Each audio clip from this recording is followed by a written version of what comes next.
1001, 1002. Oh, hey there. Didn't see you. I don't know if you saw, but I was on at least 1,000 right there. But since you're here, we might as well go ahead and do a WOD Tip Wednesday. So our topic this week is strict press. So Derek's gonna be our model. I'm gonna grab the camera and we'll get right to it.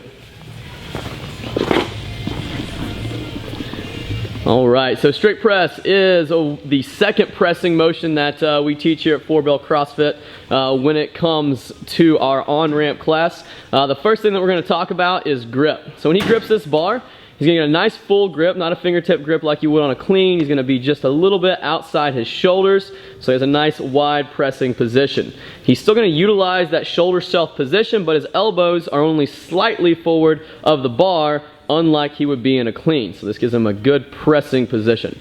From here, we're going to talk about his foot position. So feet are only hip width apart with his toes straight forward. Some common flaws we see here are people getting a little bit too wide or getting the duck feet where their feet are pointed out a little too much. That's not going to give you a good base from which to press. So from here, he's going to build the tightness from the ground up. He's going to drive his heels into the ground. He's going to squeeze his quads, hamstrings, and glutes. He's going to squeeze his stomach as well so that he has a nice straight spine.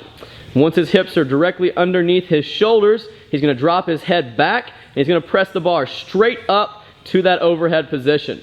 So he drops the head back, presses straight overhead, and then on the way down he has to drop the head back again. Stay at the top for me this time. So this time, as he goes to press to the top, let's talk about a few things. At the top, he's keeping that core tight. He's keeping that straight up and down position. A common flaw that we see here is a lot of times people, they get loose through the middle, through their glutes or through their stomach, and they end up overarching their back. So you can see how far his butt's sticking out right here. That's a bad spinal position to be in. So stay super tight so you're straight up and down from the wrist all the way down to the ankles. Go ahead and return. Some other common flaws to talk about is pressing out and around the face. So watch the bar path this time. He presses out in front and then he has to swoop back through. This is going to put a lot of strain on the back as well as not allow you to press, or it won't allow you to press as much weight. Something else, sometimes people have a good press to the top, but then on the way down, they let the bar fall out in front again, thus making it hard to catch, and over time, getting some type of itis in your shoulder or your elbow. You don't want that bar to drift out in front.